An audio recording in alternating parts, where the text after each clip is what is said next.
Hi and welcome to the Community Advocate podcast. Today we're joined by Fiona Patten, Legalise Cannabis Senate candidate for the upcoming federal election, former Victorian MLC and past leader of the Reason Party and Sex Party. She's here to chat about how not-for-profits can do a better job of influencing the political process. The people you're talking to today are all the not-for-profit and charity leaders in Australia, and there's a lot of them. 60,000 registered charities and as many as, I think we've said in the past, up to 600,000 community organisations. Now, are they fooling themselves if they think that they can influence the political process? Absolutely not. It behoves them to influence the political process. For many of them, they are at the front line. They understand, and for many, they're working with people with lived experience as well. They understand the challenges that are facing our society, and they are best placed to inform governments and decision makers about how we can improve the lives of Australians. I understand that you're maybe going to be working with us in the future to help people, particularly through some of those Senate estimates hearings, which are a very tricky, complicated and difficult process. What are some of the things that organisations can do now to start preparing themselves for when they do need to try and sort of weigh in? I find things like Senate estimates, but also at a state level, committee inquiries, and a whole range of other parliamentary processes provide opportunities. They provide opportunities to ask questions and have a minister who must answer them. So whether it's at Senate estimates or whether it's in the Parliament at question time, these are opportunities to get direct answers from the minister, something that if you wrote a letter to the minister, you might wait months for a response, and more than likely you won't get an answer. So these are great opportunities, and to start preparing for them, think about what you'd like to ask the minister. Think about the data that you have that you can present in that question. So if you've got those statistics, if you've got that information about your community, have that at the ready. And for Senate estimates, you've got to find a friendly senator to ask those questions for you. So in preparation for that, you would be forming relationships with different senators. And this is probably something that has changed over the last 10 years, but the crossbench is becoming more and more powerful. The opposition quite often is just there for a gotcha moment. But if you want to progress something and you want to work with government, gotcha moments don't necessarily help you. Embarrassing a government official or a member of parliament doesn't necessarily win you any points and doesn't necessarily progress your issues. So working with crossbench senators or crossbench members of parliament in the lower houses around Australia, but also importantly in the upper houses in the states that have that. Yeah.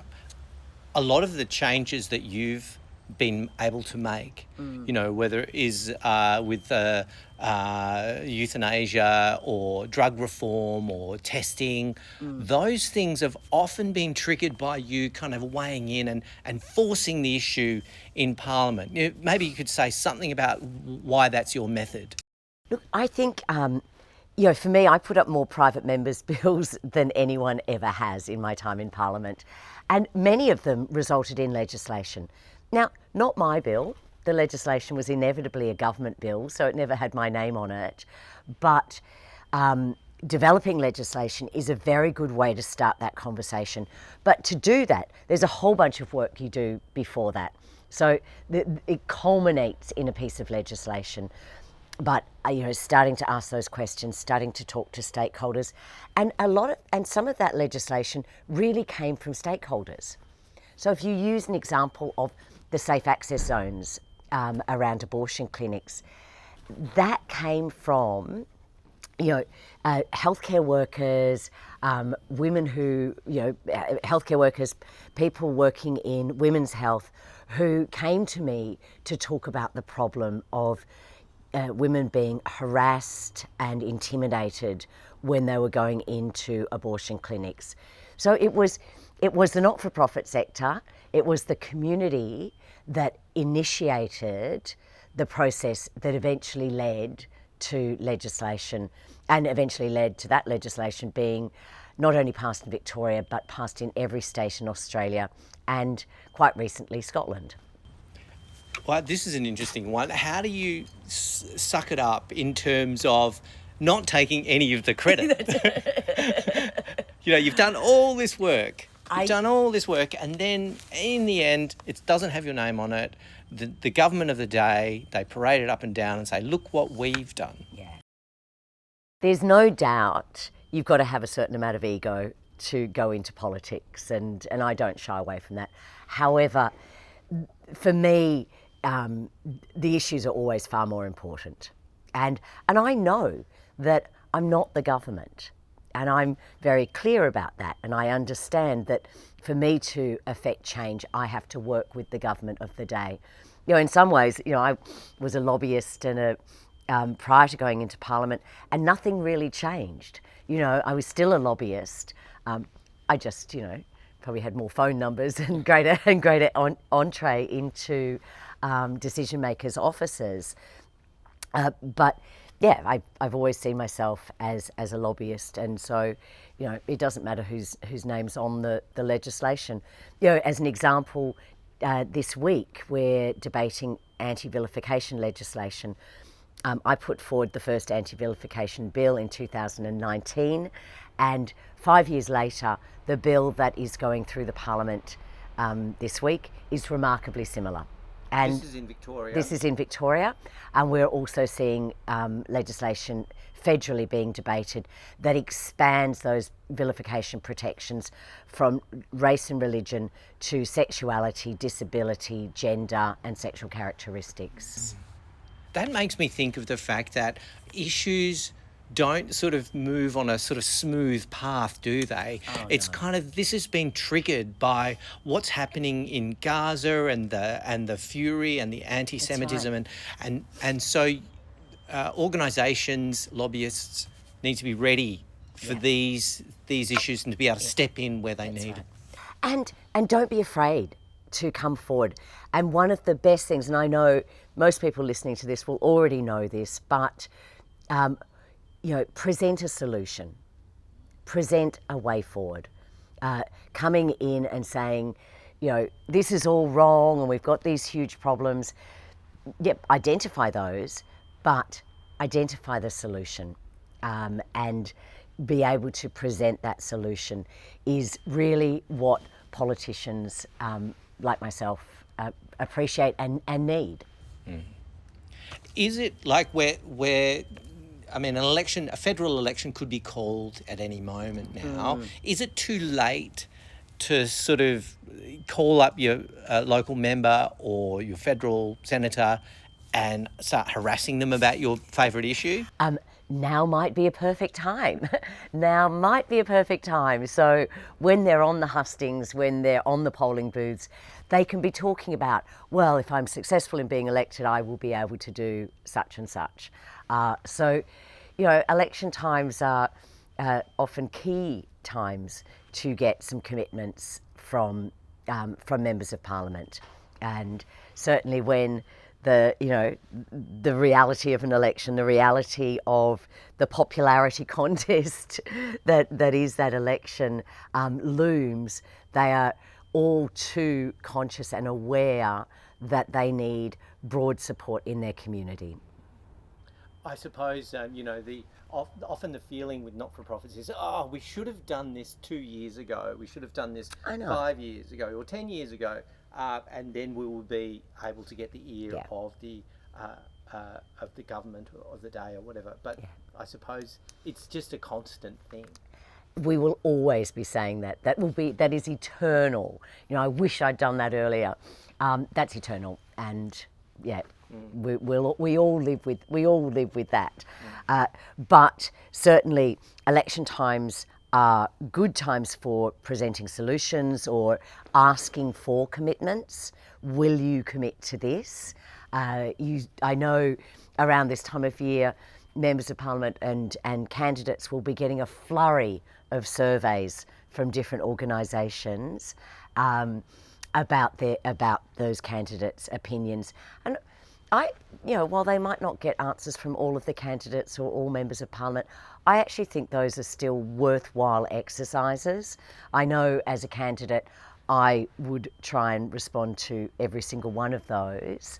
And it sharpens those issues for those members of parliament, knowing that these are issues that voters will care about. You know, a lot of organisations, they spend all their time and energy just focusing on the service delivery. Say it's domestic violence, or if it's disability assistance or aged care or whatever it is.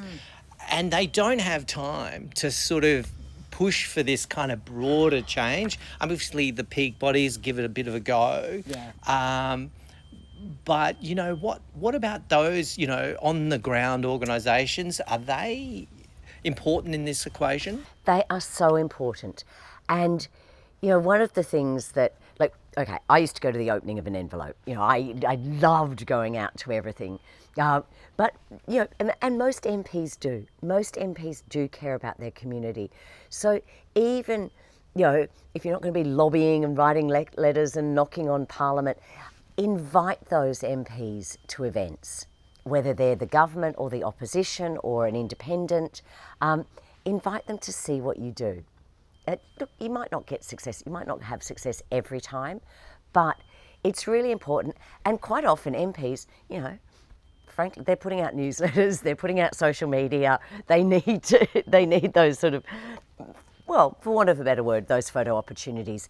But those are really good times to inform those MPs so they can see firsthand how hard how hard your organisation is working and how dedicated the people in your organisation are. One of the things I've talked to people about this before, and one of the things that happens with not-for-profits and charities and other community organisations is they spend a lot of time doing the research and they produce these massive reports and then they dump it on the doorstep of their MP and say, you'll fix this problem, which they haven't really properly articulated. Do you think that's, you know, that's an issue that how do they cut through to that problem? You know, that research and the information within that report is gold. You know, it's really important for members of Parliament who care, that they can understand the impact of whatever issue it is and how it's affecting the community. However, they're probably not going to read that 50-page report, I'm afraid. So executive summaries, highlights of the recommendations and highlights of the findings. You know, when I was chairing a number of committees, I found that putting pictures in my reports, or certainly looking at ways to graphically demonstrate issues is really helpful. It's really helpful for when people are, you know, actually are busy. And you know, for me as an independent, you know, every portfolio was my portfolio. So whether it was family violence or environment or, you know, justice issues, they were all within my portfolio, and I would have to judge on those and to vote on those issues from time to time. So yes, if you can consolidate that information. You politely just saying you've got to dumb it down. Yes, I am. For myself, like, you know, keep it simple. But really, you know, that has much greater impact.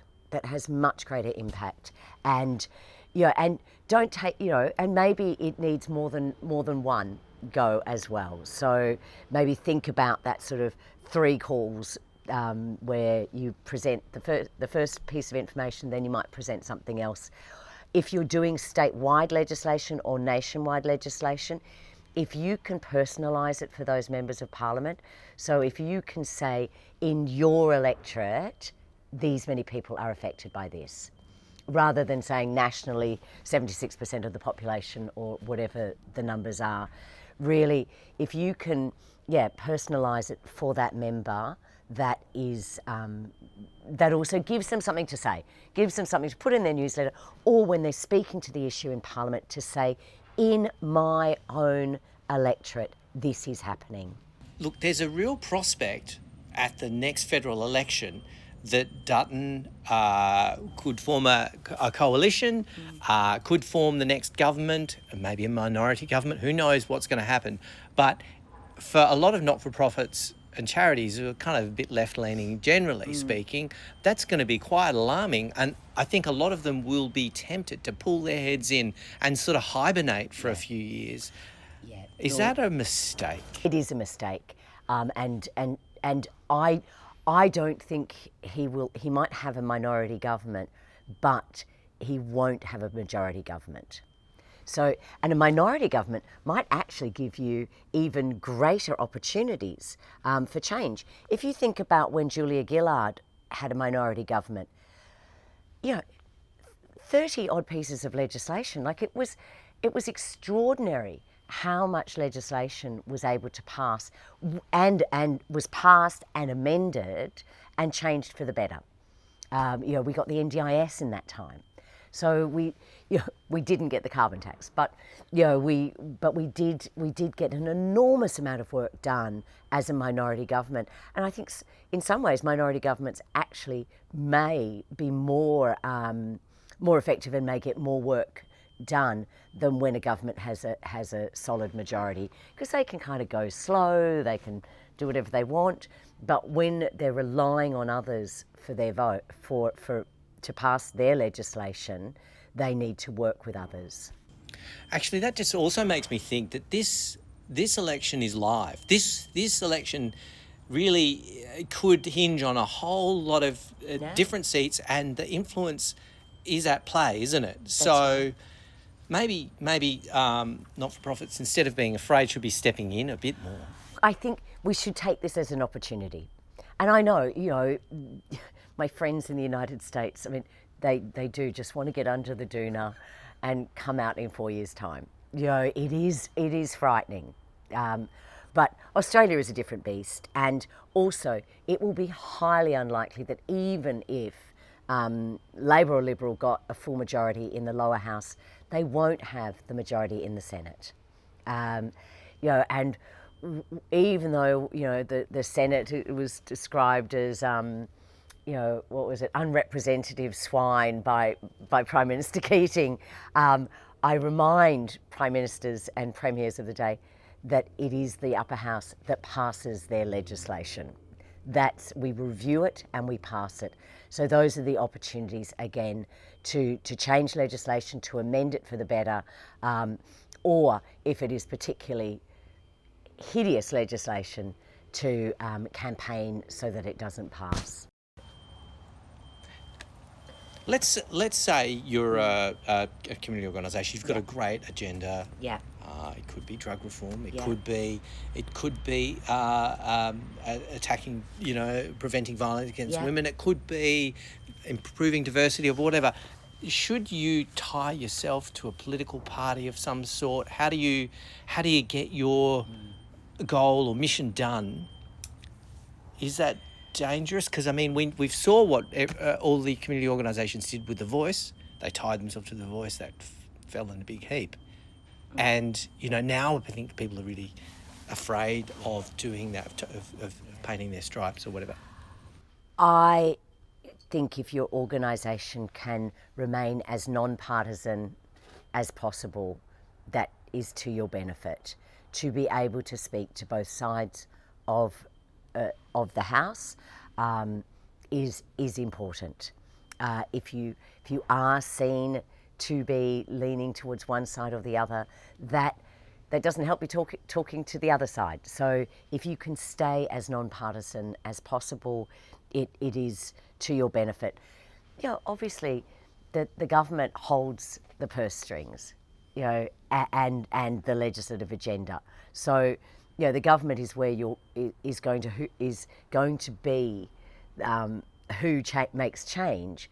However, they won't be in government forever, and also opposition, crossbench, and small parties can influence the government. So, stay as non-partisan as you can. Should you still talk to the parties that you don't like? Like if you don't like, someone just really rubs you the wrong way, or their policies are just awful or whatever, still speak to them, or? I'd speak to everyone. If you can get in the door, you have the chance to change or soften someone's opinion and the way someone thinks about an issue. Now, look, if you're going to speak to the shooters and fishers, tailor your communication to those people. Think about who they are. Really do some homework. Do look at how they have communicated or what they have said on an issue.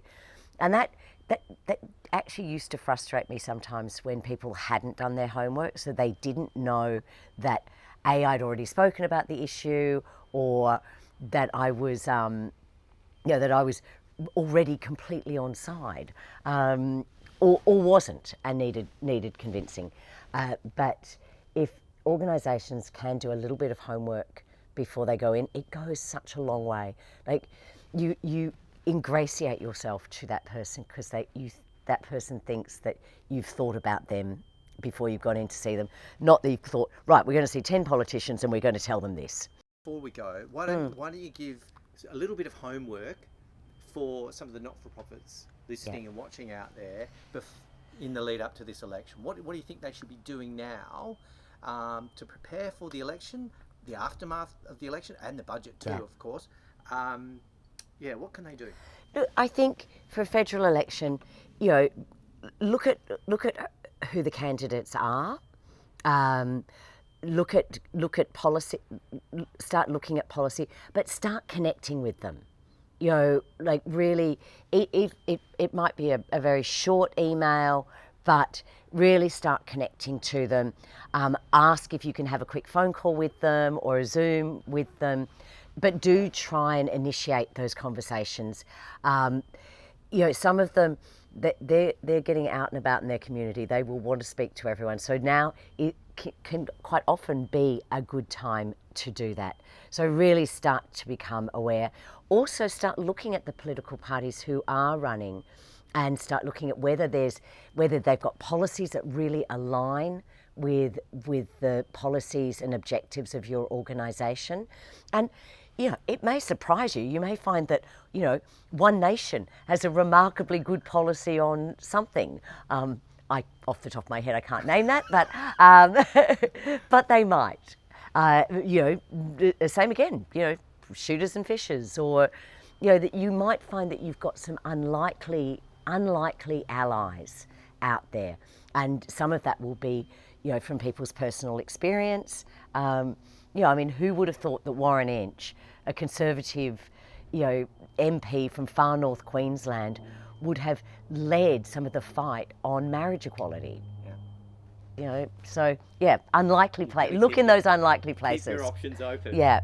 All right. Well, look, thank you very much, Fiona, for speaking with us. Just be sure to keep an eye on our weekly news for more editions of the Community Advocate podcast. Thanks again. Thanks.